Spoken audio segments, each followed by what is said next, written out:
Benar,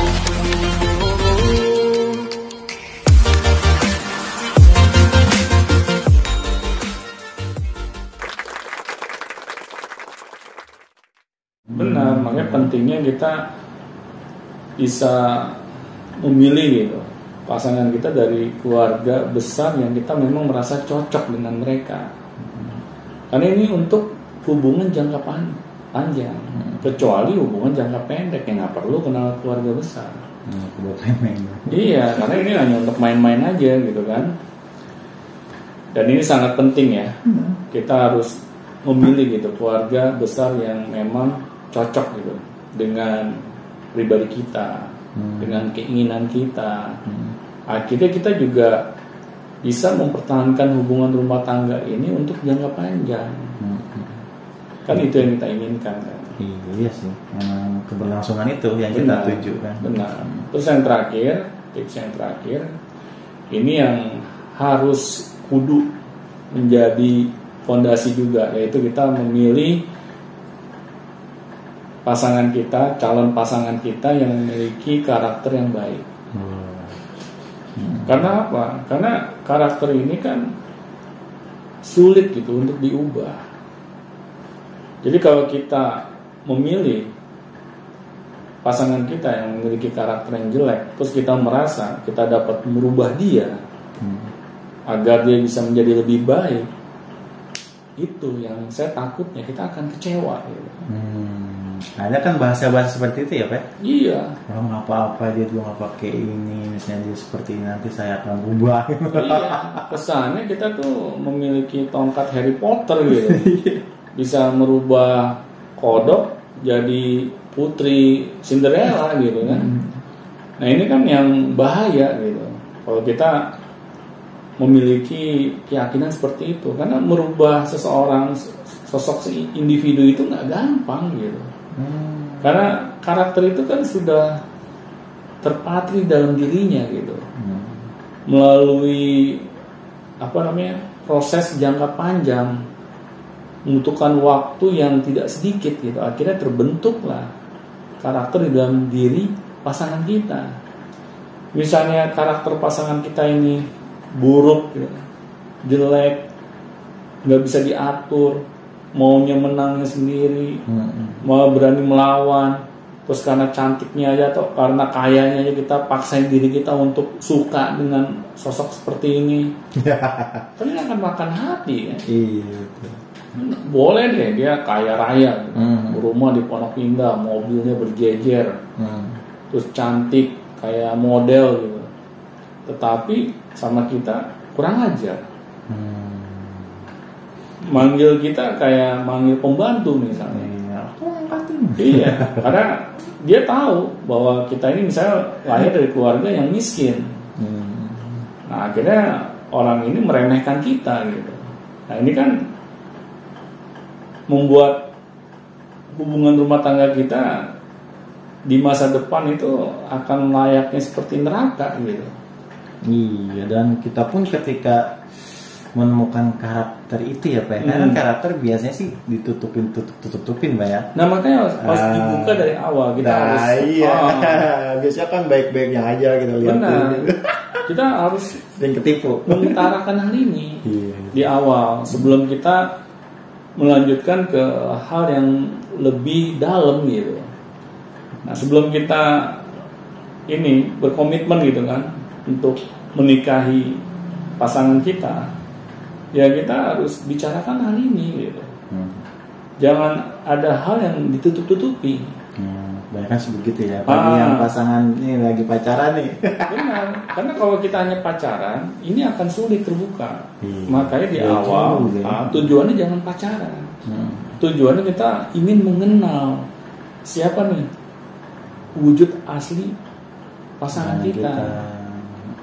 Karena kalau ini kita tidak kenal, akhirnya kita seperti menanam bom waktu gitu. Kan kita nggak mau gitu. Misalnya anak udah besar gitu, terus kita baru tahu nih wujud aslinya pasangan kita seperti apa. Ternyata lebih galak dibandingkan Dracula gitu. Lebih menyeramkan. Iya.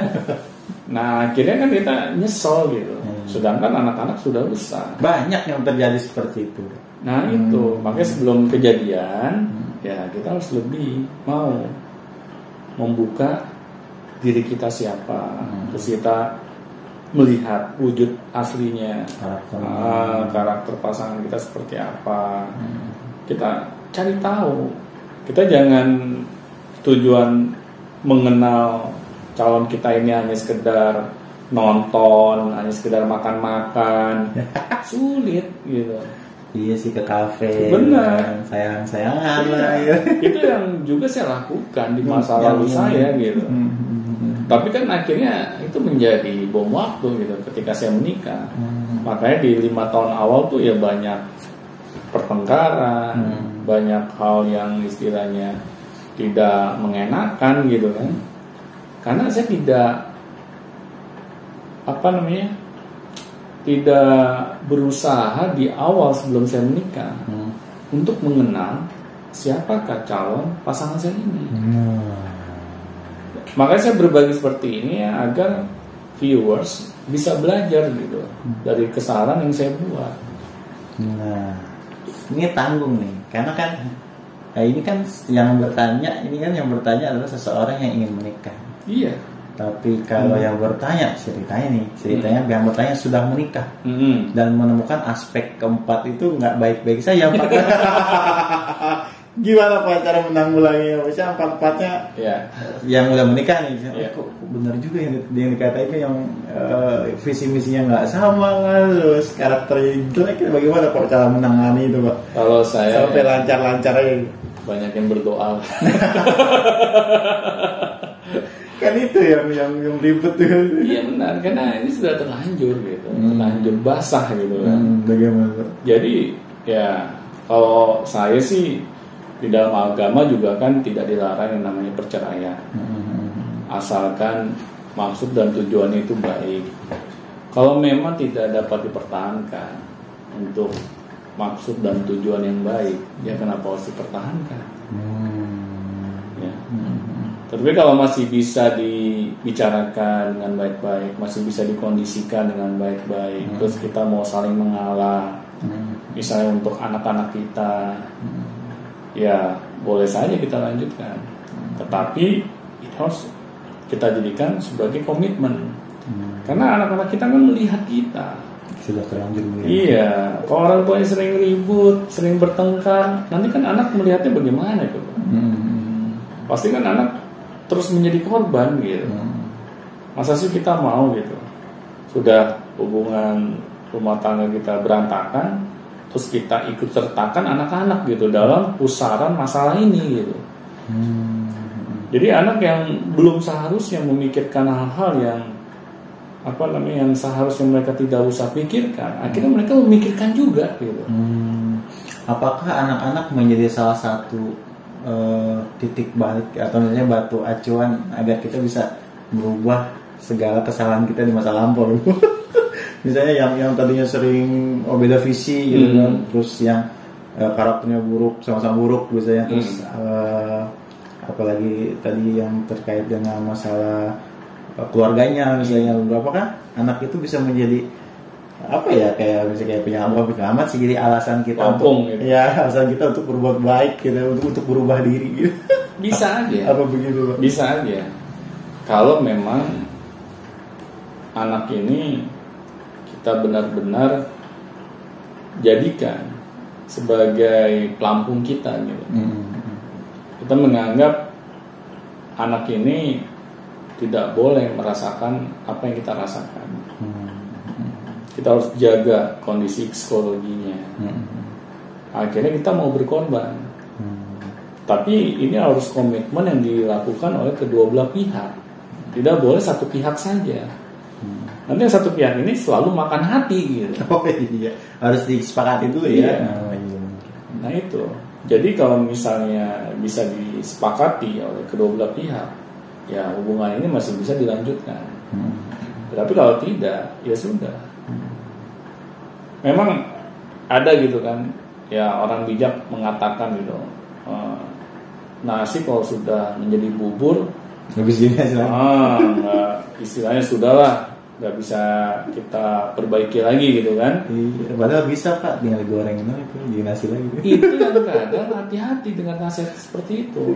Misalnya nasi udah jadi bubur, terus ada orang bijak bilang kan bisa dikasih cakwe, bisa dikasih ayam, bisa dikasih apa namanya daun bawang gitu kan. Bubur goreng. Tetapi kan itu hanya apa ya? Istilahnya kata-kata mutiara saja gitu. Itu juga tidak bisa kita jadikan patokan gitu. Kalau nasi sudah menjadi bubur terus kita bisa selamatkan gitu. Ya akhirnya kita harus mengambil sebuah keputusan gitu. Meskipun keputusan kita ambil ini pahit. Tapi kalau yang pahit ini ya kayak seperti kita minum obat kan nggak enak rasanya kan. Tapi kan tujuannya untuk menyembuhkan. Agar harus kita telan juga, ya kita telan juga gitu. Tapi kan kita melihat jangka panjangnya gitu. Jadi setelah misalnya kita berpisah, yang penting anak jangan sampai terus terlibat gitu di dalam konflik orang tuanya. Nah ini kalau misalnya kita memutuskan untuk berpisah. Tetapi kalau kita memang mau mempertahankan rumah tangga ini, nasi jadi bubur, kita bisa kasih cakwe dan kawan-kawannya, nggak apa-apa, asalnya komitmen kedua belah pihak. Bubur goreng. Bukan hanya satu pihak saja. Itu harus ya. Harus. Jangan ada yang ngerasa gua aja dia ngalah gitu. Gua aja yang berkorban. Pertanyaannya, kuat sampai berapa lama? Itu yang maksudnya yang jadi momok. Benar. Karena yang tadi saya bilang, makan hati itu bukan hal yang mudah gitu. Untuk kita bisa kelola gitu. Yang penting kita harus sadari gitu bahwa pernikahan itu bukan hanya sekedar kehidupan kita dan pasangan kita aja, tetapi juga kita akan melibatkan banyak pihak gitu, terutama anak-anak kita. Oke, ternyata sepanjang itu perjalanan pernikahan itu ya. Jangan nganggap enteng. Apalagi ada yang nikah di luar itu lebih parah lagi ya. Udah yang gitu udah ya. Oke, baik, terima kasih pada itu sore ini dan Yamin. Dan jangan lupa semuanya kalau misalnya ada pertanyaan silahkan langsung ditanyakan di link deskripsi bawah, sudah ada link-linknya semuanya, dan silahkan ditanyakan dan pasti kami akan bahas dan pasti akan kami balas. Dan terima kasih, sampai jumpa di Bio Education selanjutnya. Sampai jumpa teman-teman.